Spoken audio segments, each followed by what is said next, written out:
কেউ দেখুক আর না দেখুক আল্লাহ দেখবে। এই জন্য যেমন আমরা পানি পান করি না, খানা খাই না, ঠিক তেমনই ভাবে গুনার ক্ষেত্রেও কেউ দেখুক আর না দেখুক আল্লাহ তাআলা দেখে গুনাহ করা যাবে না। হ্যাঁ, গুনাহ করা যাবে না।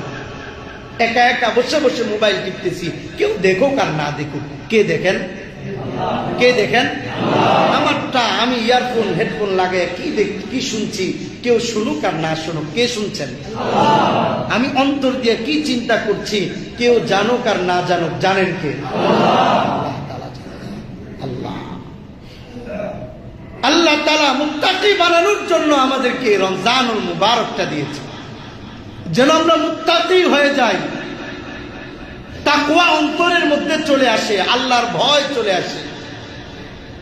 আল্লাহর ভয় যদি কারো মধ্যে থাকে, অন্য কোনো তার বয়ানের প্রয়োজন নাই। তার প্রথম বয়ানে হলো আল্লাহর ভয়।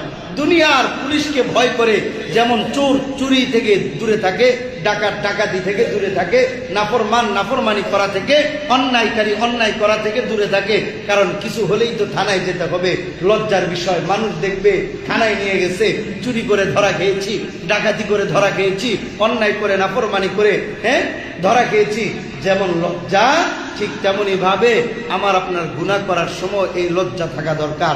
এই দুনিয়ার কোর্ট কাচারিতে আদালতে দাঁড়াতে না হলেও আল্লাহর আদালতে আমার আপনার দাঁড়াতে হবে, আমার আপনার দাঁড়াতে হবে। যারা এখনো আলোচনা শোনার জন্য আসে নাই, বয়ান তাদের জন্য না। যারা আপনারা এসেছেন তাদের জন্য বয়ান। কারণ যারা আসে না তাদের তো ভিন্ন কথা, তারা নামাজের আগ মুহূর্তে আসবে, তাদের জন্য বয়ান না। বয়ান আমার আপনার জন্য। সর্বপ্রথম বয়ান এটা আমি ইয়াহিয়ার জন্য, এরপরে হলো আপনাদের জন্য। গুনাহ আমার আপনার পরিপূর্ণভাবে ছাড়তে হবে।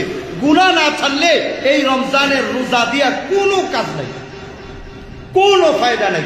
এই সাহারি দিয়া কোনো ফায়দা নাই, এই তারাবি দিয়া কোনো ফায়দা নাই, এই ইফতার দিয়া কোনো ফায়দা নাই।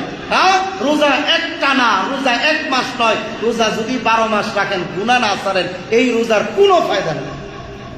বুঝাইতে পারিনি? বুঝাইতে পারি নাই? হ্যাঁ, বুঝছেন? কি বুঝছেন? হ্যাঁ, পুরা রমজানের রোজা না, পুরা বছরও যদি রোজা রাখেন, গুনাহ যদি না ছাড়েন, ওই রোজার দিয়া কোনো লাভ নাই। আছে লাভ? এই জন্য নবী আলাইহিস সালাম হাদিসের মধ্যে বলতেছেন, ক্বালা রাসূলুল্লাহ সাল্লাল্লাহু আলাইহি ওয়াসাল্লাম, আল্লাহর নবী বলতেছেন, মান লাম ইয়াদা কাওলাজ জুর, যে ব্যক্তি মিথ্যা কথা ছাড়তে পারে না,